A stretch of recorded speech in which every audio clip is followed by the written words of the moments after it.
Pada video ini disajikan yang pertama, gambaran singkat tes berpikir kritis matematis dan kesalahan justifikasi matematis berpikir kritis siswa.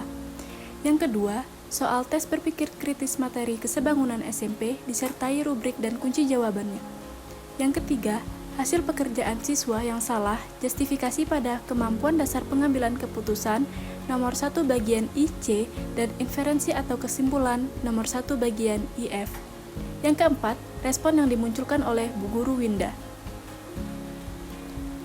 Gambaran singkat tes dan kesalahan justifikasi matematis berpikir kritis siswa.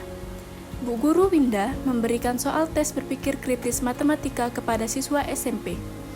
Tes berpikir kritis merujuk pada berpikir kritis Ennis tahun 2011 yang pada penelitian ini fokusnya pada kemampuan klarifikasi sederhana pada sub kemampuan memfokuskan pertanyaan, mengajukan dan menjawab pertanyaan yang menantang dan memberikan klarifikasi. Kemampuan dasar pengambilan keputusan pada sub kemampuan mempertimbangkan kredibilitas suatu sumber, kemampuan inferensi atau kesimpulan pada sub kemampuan membuat deduksi dan mempertimbangkan hasil deduksi, membuat kesimpulan secara induksi. Kemampuan klarifikasi lanjut pada subkemampuan mengidentifikasi istilah dan mempertimbangkan definisi menggunakan kriteria yang sesuai. Siswa diminta berpikir kritis menyelesaikan soal pada tes berpikir kritis berdasarkan kemampuan berpikir kritis Ennis tahun 2011. Kemampuan klarifikasi sederhana diharapkan dimunculkan oleh siswa berdasarkan pertanyaan nomor 1 bagian I, A, dan B. Kemampuan dasar pengambilan keputusan diharapkan dimunculkan oleh siswa berdasarkan pertanyaan soal nomor 1 bagian IC. Kemampuan inferensi atau kesimpulan diharapkan dimunculkan oleh siswa berdasarkan pertanyaan soal nomor 1 bagian I, D, E, dan F. Kemampuan klarifikasi lanjut diharapkan dimunculkan oleh siswa berdasarkan pertanyaan soal nomor 1 bagian IG. Siswa melakukan kesalahan justifikasi matematis dalam berpikir kritis pada kemampuan dasar pengambilan keputusan nomor 1 I, C, dan inferensi atau kesimpulan nomor 1 I, F. Referensi berpikir kritis yaitu Ennis RH tahun 2011 dengan judul The Nature of Critical Thinking and Outline of Critical Thinking Disposition and Abilities tahun 2011. Soal berpikir kritis matematis. Nomor 1. Perhatikan gambar di bawah ini. Gambar 1 menunjukkan jembatan Ampera dan gambar 2 menunjukkan jembatan Ampera dengan beberapa garis bantu yang telah ditambahkan. Dua garis berwarna hijau merupakan segmen garis sejajar, misalkan garis A dan B sebagai garis sejajar tersebut. Kedua garis dipotong oleh satu garis transversal berwarna merah, misalkan C sebagai garis transversal tersebut. Perpotongan antara garis-garis tersebut membentuk beberapa sudut. Apakah terdapat sudut yang saling bertolak belakang pada sudut-sudut yang terbentuk? Jelaskan. Bagian I. Untuk menjawab pertanyaan pada soal, jawablah pertanyaan pada langkah berikut. A. Tuliskan informasi dan pertanyaan yang ada pada soal. Jelaskan. B. Perhatikan gambar berikut. Berdasarkan gambar di atas, tentukan sudut-sudut yang saling bertolak belakang dan sudut-sudut yang tidak saling bertolak belakang. Jelaskan. C. Seorang siswa berkata, jika dua garis sejajar dipotong oleh satu garis transversal, akan selalu terbentuk sudut yang saling bertolak belakang. Apakah perkataan siswa tersebut benar? Tuliskan alasanmu. D. Terdapat istilah beberapa pada kalimat perpotongan antara garis-garis tersebut membentuk beberapa sudut. Apa makna dari kata beberapa pada soal tersebut? Jelaskan. E. Cermati pernyataan berikut. Bu Guru berkata, jika sudut A1 dan sudut A3 saling bertolak belakang, maka besar kedua sudut tersebut sama. Lalu, Bu Guru berkata kembali, sudut A1 dan sudut A3 saling bertolak belakang. Berdasarkan pernyataan tersebut, apa yang dapat kamu simpulkan? Jelaskan. F. Perhatikan gambar berikut dan hitunglah besar sudut-sudut yang terbentuk. Berdasarkan hasil perhitunganmu, apakah terbentuk sudut yang saling bertolak belakang? Jelaskan. Tuliskan simpulan sifat sudut bertolak belakang yang kalian peroleh. G. Tuliskan secara detail informasi terkait sudut bertolak belakang berdasarkan permasalahan di atas. Berikan contoh sudut yang saling bertolak belakang. Bagian 2. Setelah mengikuti langkah-langkah pada soal I, tuliskan jawaban pertanyaan dari soal dan jelaskan. Pertanyaan kemampuan dasar pengambilan keputusan dengan sub kemampuannya adalah mempertimbangkan kredibilitas suatu sumber. Seorang siswa berkata, jika dua garis sejajar dipotong oleh satu garis transversal, akan selalu terbentuk sudut yang saling bertolak belakang. Apakah perkataan siswa tersebut benar? Tuliskan alasanmu. Rubrik kemampuan dasar pengambilan keputusan, sub kemampuan yang dipilih adalah mempertimbangkan kredibilitas suatu sumber dengan skor maksimal. Peserta didik mendapat skor maksimal jika peserta didik menggunakan definisi sudut bertolak belakang sebagai sumber informasi yang kredibel untuk memutuskan pernyataan yang diberikan bernilai benar atau salah. Jawaban siswa yang melakukan kesalahan justifikasi matematis pada kemampuan dasar pengambilan keputusan dengan sub kemampuan mempertimbangkan kredibilitas suatu sumber. Pada bagian ini, ada dua jawaban siswa yang menunjukkan jawaban dan justifikasi yang salah, dan ada jawaban benar, namun justifikasi kurang sesuai. Jawaban siswa salah. Siswa melakukan kesalahan dalam justifikasi matematis bahwa pernyataan yang diberikan di soal adalah pernyataan benar.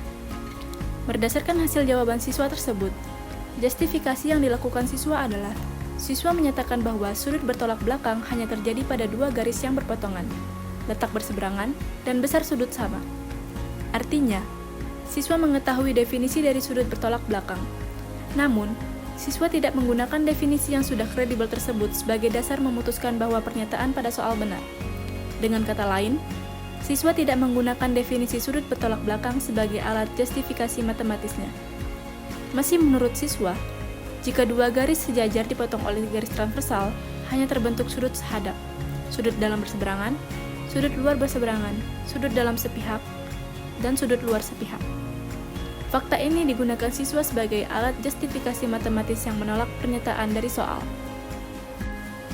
Pada jawaban siswa tersebut, keputusan yang dipilih siswa merupakan keputusan yang benar. Pernyataan pada soal merupakan pernyataan yang benar. Namun, dasar informasi pengambilan keputusan tersebut yaitu sudut bertolak belakang selalu memiliki besar sudut yang sama, tidak dijelaskan lebih lanjut. Apakah jika besar sudut sama maka sudut bertolak belakang? Bagaimana fakta terkait sudut dalam berseberangan? Mana sudut yang bertolak belakang? Dengan kata lain, siswa belum lengkap dalam proses justifikasi matematisnya.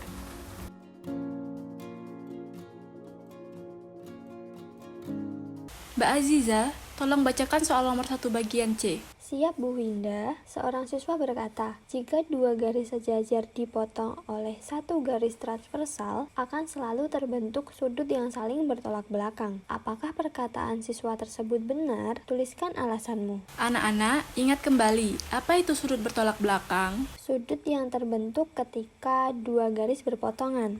Ya, coba gambar dua garis berpotongan. Beri nama sudutnya. Baik, Bu. Nah, perhatikan gambar kalian. Apakah alfa 1 dan alfa 2 bertolak belakang? Kan kedua sudut tersebut terbentuk dari dua garis berpotongan. Bukan, Bu. Yang bertolak belakang alfa 1 dan alfa 3, alfa 2 dan alfa 4. Nah, jadi pernyataan sudut yang terbentuk ketika dua garis berpotongan masih belum sesuai ya. Ibu ulangi lagi dan Ibu tulis ya. Pengertian 1. Dua sudut yang memiliki titik sudut yang sama dan sisi-sisinya membentuk dua garis disebut sudut bertolak belakang. Atau pengertian 2. Pasangan sudut tidak berdekatan yang terbentuk dari dua garis berpotongan disebut sudut bertolak belakang. Coba gunakan pengertian 1. Alfa 1 dan alfa 2 memiliki titik sudut yang sama di perpotongannya. Misalkan, Ibu sebut titik A, namun sisi-sisinya tidak membentuk dua garis. Sekarang, gunakan pengertian 2. Alfa 1 dan alfa 2 letaknya berdekatan. Jadi, keduanya alfa 1 dan alfa 2 tidak bertolak belakang. Paham ya? Paham, Bu Guru. Sekarang, perhatikan jawaban temanmu yang masih belum tepat berikut ini. Tahu garis sejajar ya? Tahu, Bu. Kalian tahu garis transversal? Silahkan buka Google, cari informasi tentang garis transversal. Baik, Bu.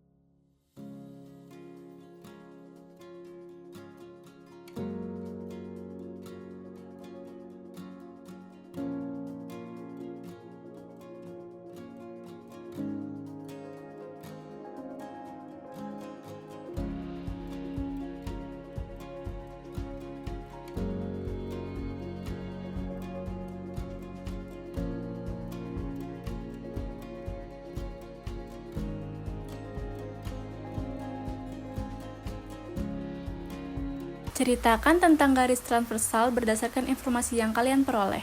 Berdasarkan info dari Google, garis transversal atau garis melintang adalah garis yang melalui dua garis pada bidang yang sama pada dua titik yang berbeda. Garis transversal bisa dibuat pada garis-garis sejajar maupun garis-garis yang tidak sejajar. Coba gambarkan dua garis sejajar dan satu garis transversal.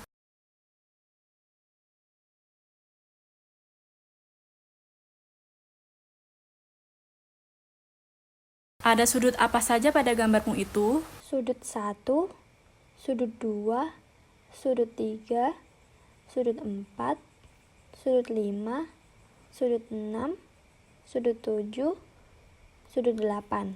Apakah ada sudut bertolak belakang pada gambar di atas? Siapa yang mau menjawab? Bingung, Bu. Loh, apa yang membuat kalian jadi bingung? Itu gambar garis berpotongannya beda sama yang ini, Bu. Ya jelas berbeda, tapi ingat saja pengertiannya. Ayo baca lagi pengertiannya dalam hati.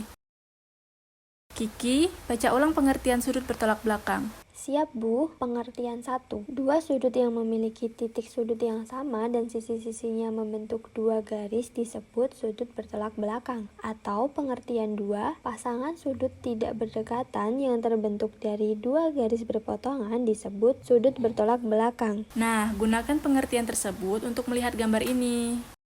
Sekarang fokus di pengertian 1. Adakah sudut bertolak belakang? Ada, Bu. Jelaskan Mbak Fitria. Ada 4 sudut yang titik sudutnya sama, yaitu sudut 1, sudut 2, sudut 3, sudut 4 dengan titik sudut A. Lalu ada 4 sudut lain, yaitu sudut 5, sudut 6, sudut 7, sudut 8 dengan titik sudut C. Sudut 1, sudut 2 memiliki titik sudut yang sama, yaitu titik A. Namun sisi-sisinya tidak membentuk dua garis. Sudut 1, sudut 3 memiliki titik sudut yang sama, yaitu titik A, dan sisi-sisinya membentuk dua garis, yaitu garis F dan H. Begitu ya. Sekarang gunakan pengertian 1 tersebut untuk mencari pasangan sudut lain yang bertolak belakang. Saya bisa, Bu. Sudut 2, sudut 4 bertolak belakang. Mengapa Fitria mengatakan sudut 2 dan sudut 4 bertolak belakang? Saya menggunakan pengertian 1. Dua sudut yang memiliki titik sudut yang sama dan sisi-sisinya membentuk dua garis disebut sudut bertolak belakang. Sudut 2, sudut 4 memiliki titik sudut yang sama, yaitu titik sudut A, dan sisi-sisinya membentuk dua garis, yaitu garis F dan H. Adakah yang lain? Sekarang gunakan pengertian 2. Pasangan sudut tidak berdekatan yang terbentuk dari dua garis berpotongan disebut sudut bertolak belakang. Bu, saya coba menjawab. Silahkan. Sudut 5, sudut 7 bertolak belakang karena terbentuk dari dua garis, yaitu G dan H, dan kedua sudut tidak berdekatan. Lalu sudut 6 dan sudut 8 bertolak belakang karena terbentuk dari dua garis, yaitu G dan H, dan kedua sudut tidak berdekatan. Dengan begitu, bagaimana jawaban untuk soal tersebut? Seorang siswa berkata, jika dua garis sejajar dipotong oleh satu garis transversal, akan selalu terbentuk sudut yang saling bertolak belakang. Apakah perkataan siswa tersebut benar? Tuliskan alasanmu. Ini, Bu, pengertian 1.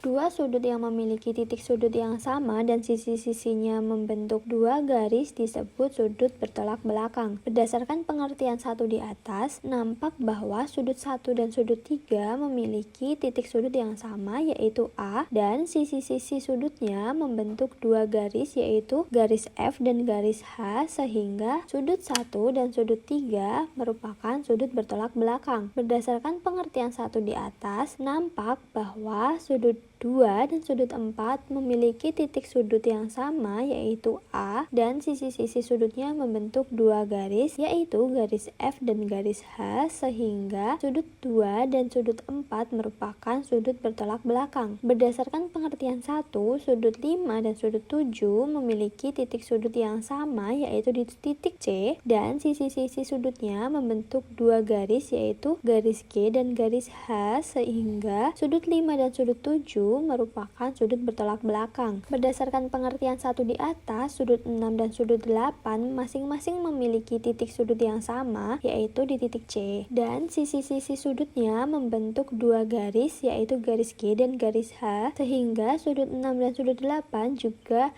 sudut bertolak belakang. Jadi, pernyataan siswa tersebut benar. Sekarang perhatikan jawaban ini. Gunakan gambar tadi. Pada jawaban siswa tersebut, jawaban sudah benar, namun alasannya belum sesuai. Ada sudut yang besarnya sama. Dari gambar, sudut 2 dan sudut 8 besar sudut sama, namun bukan sudut bertolak belakang. Jadi alasan yang digunakan belum sesuai, Bu. Pertanyaan kemampuan inferensi atau kesimpulan. Dengan subkemampuannya adalah membuat kesimpulan secara induksi. Aktivitas yang dipilih adalah generalisasi. Perhatikan gambar berikut dan hitunglah besar sudut-sudut yang terbentuk. Berdasarkan hasil perhitunganmu, apakah terbentuk sudut yang saling bertolak belakang? Jelaskan. Tuliskan simpulan sifat sudut bertolak belakang yang kalian peroleh. Rubrik kemampuan inferensi atau kesimpulan. Dengan subkemampuannya adalah membuat kesimpulan secara induksi. Aktivitas yang dipilih adalah generalisasi dengan skor maksimal. Peserta didik dapat menghitung besar sudut, mencari pasangan sudut yang bertolak belakang berdasarkan definisi, lalu menuliskan sifat dari sudut-sudut yang bertolak belakang, yaitu besar sudut yang bertolak belakang adalah sama. Sifat yang didapatkan ini merupakan generalisasi. Sifat tersebut diperoleh secara induksi, atau berdasarkan contoh sudut bertolak belakang, dengan mendata sudut bertolak belakang dan menghitung besar sudut yang bertolak belakangnya. Jawaban siswa yang melakukan kesalahan justifikasi matematis pada kemampuan inferensi atau kesimpulan. Dengan subkemampuannya adalah membuat kesimpulan secara induksi. Aktivitas yang dipilih adalah generalisasi. Pada jawaban siswa di atas, siswa melakukan kesalahan justifikasi matematis. Siswa mengetahui bahwa sudut bertolak belakang dapat diperoleh dari gambar dan memberikan contohnya, yaitu 2 pasang sudut bertolak belakang dari 4 pasang sudut bertolak belakang. Namun, siswa tidak menghitung besar-besar sudut bertolak belakang sebagai prosedur justifikasi matematisnya untuk mendapatkan generalisasi, yaitu simpulan sifat besar sudut-sudut bertolak belakang. Sifat besar sudut bertolak belakang sama diperoleh berdasarkan sifat geometri dasar sudut tanpa ada penjelasan lebih lanjut. Anak-anak, perhatikan soal bagian F berikut ini. Perhatikan gambar berikut dan hitunglah besar sudut-sudut yang terbentuk. Berdasarkan hasil perhitunganmu, apakah terbentuk sudut yang saling bertolak belakang? Jelaskan. Lalu tuliskan simpulan sifat sudut bertolak belakang yang kalian peroleh. Ini Bu Winda tunjukkan salah satu pekerjaan kalian yang masih kurang. Apa yang harus dilakukan dari soal tersebut? Menghitung besar sudut yang ada pada gambar, Bu. Sudut apa saja? Sudut A1, sudut A2, sudut A3, sudut A4, sudut B1, sudut B2, sudut B3, dan sudut B4. Lalu, kalian diminta melakukan apa? Mencari sudut yang bertolak belakang. Mencari sudut bertolak belakang bagaimana caranya? Yang besar sudutnya sama, Bu. Coba dihitung dulu besar sudut-sudutnya, lalu tuliskan. Sudut A1 sama dengan 110 derajat, sudut A2 sama dengan 70 derajat, sudut A3 sama dengan 110 derajat, sudut A4 sama dengan 70 derajat, sudut B1 sama dengan 110 derajat, sudut B2 sama dengan 70 derajat, sudut B3 sama dengan 110 derajat, sudut B4 sama dengan 70 derajat. Lalu, mencari sudut bertolak belakang dengan melihat yang besar sudutnya sama, Bu. Sudut A1 sama dengan 110 derajat, sudut A3 sama dengan 110 derajat, sudut B1 sama dengan 110 derajat, dan sudut B3 sama dengan 110 derajat. Sudut A2 sama dengan 70 derajat, sudut A4 sama dengan 70 derajat, sudut B2 sama dengan 70 derajat, dan sudut B4 sama dengan 70 derajat. Berarti sudut A1 bertolak belakang dengan sudut B1 karena sudut A1 sama dengan 110 derajat, sudut B1 110 derajat. Sudut A1 dan sudut B1 sehadap. Lalu sudut A1 luas berseberangan dengan sudut B3, Bu. Yang sudut A1 bertolak belakang dengan sudut A3. Nah, jadi mencari sudut bertolak belakang berdasarkan sudut yang besar sudutnya sama tidak boleh dilakukan. Jadi menentukan sudut bertolak belakang dengan apa? dari pengertian sudut bertolak belakang, Bu? Ini saya jelaskan ya jawaban yang benar. Perhatikan gambar ini. Langkah yang harus dikerjakan adalah yang pertama, menghitung besar sudut A1, sudut A2, sudut A3, sudut A4, sudut B1, sudut B2, sudut B3, dan sudut B4 disertai alasannya. Yang kedua, menentukan sudut-sudut yang bertolak belakang berdasarkan pengertiannya. Yang ketiga, membandingkan besar sudut dari sudut yang bertolak belakang. Dan yang keempat, menuliskan sifat besar sudut yang bertolak belakang. Sudut pada garis B, yaitu sudut B3 sama dengan 110 derajat, di mana sudut tersebut telah diketahui. Sudut B2 sama dengan 180 derajat dikurangi sudut B3, di mana sudut B2 dan sudut B3 saling berpelurus. Sudut B2 sama dengan 180 derajat dikurangi 110 derajat sama dengan 70 derajat. Sudut B1 sama dengan 180 derajat dikurangi sudut B2, di mana sudut B1 dan sudut B2 saling berpelurus. Sudut B1 sama dengan 180 derajat dikurangi 70 derajat sama dengan 110 derajat. Sudut B4 sama dengan 180 derajat dikurangi sudut B1, di mana sudut B4 dan sudut B1 saling berpelurus. Sudut B4 sama dengan 180 derajat dikurangi 110 derajat sama dengan 70 derajat. Dari hasil perhitungan diperoleh sudut B1 sama dengan 110 derajat, sudut B2 sama dengan 70 derajat, sudut B3 sama dengan 110 derajat, dan sudut B4 sama dengan 70 derajat. Lalu sudut pada garis A, yaitu sudut A4 sama dengan 70 derajat, di mana sudut tersebut telah diketahui. Sudut A1 sama dengan 180 derajat dikurangi sudut A4, di mana sudut A1 dan A4 saling berpelurus. Sudut A1 sama dengan 180 derajat dikurangi 70 derajat sama dengan 110 derajat. Sudut A2 sama dengan 180 derajat dikurangi sudut A1, di mana sudut A2 dan sudut A1 saling berpelurus. Sudut A2 sama dengan 180 derajat dikurangi 110 derajat sama dengan 70 derajat. Sudut A3 sama dengan 180 derajat dikurangi sudut A2, di mana sudut A3 dan A2 saling berpelurus. Sudut A3 sama dengan 180 derajat dikurangi 70 derajat sama dengan 110 derajat. Dari hasil perhitungan diperoleh sudut A1 sama dengan 110 derajat, sudut A2 sama dengan 70 derajat, sudut A3 sama dengan 110 derajat, dan sudut A4 sama dengan 70 derajat. Pengertian 2. Pasangan sudut tidak berdekatan yang terbentuk dari dua garis berpotongan disebut sudut bertolak belakang. Sudut B1 sama dengan 110 derajat, sama dengan sudut B3. Menggunakan pengertian sudut bertolak belakang, kedua sudut bertolak belakang karena dibentuk dari garis B dan C yang berpotongan serta letaknya tidak berdekatan. Berdasarkan perhitungan, diperoleh sudut B1 sama dengan 110 derajat sama dengan sudut B3, di mana besar kedua sudutnya sama. Sudut B2 sama dengan 70 derajat sama dengan sudut B4. Menggunakan pengertian sudut bertolak belakang, kedua sudut bertolak belakang karena dibentuk dari garis B dan C yang berpotongan serta letaknya tidak berdekatan. Berdasarkan perhitungan, diperoleh sudut B2 sama dengan 70 derajat sama dengan sudut B4, di mana besar kedua sudutnya sama. Sudut A1 sama dengan 110 derajat sama dengan sudut A3. Menggunakan pengertian sudut bertolak belakang, kedua sudut bertolak belakang karena dibentuk dari garis A dan C yang berpotongan serta letaknya tidak berdekatan. Berdasarkan perhitungan, diperoleh sudut A1 sama dengan 110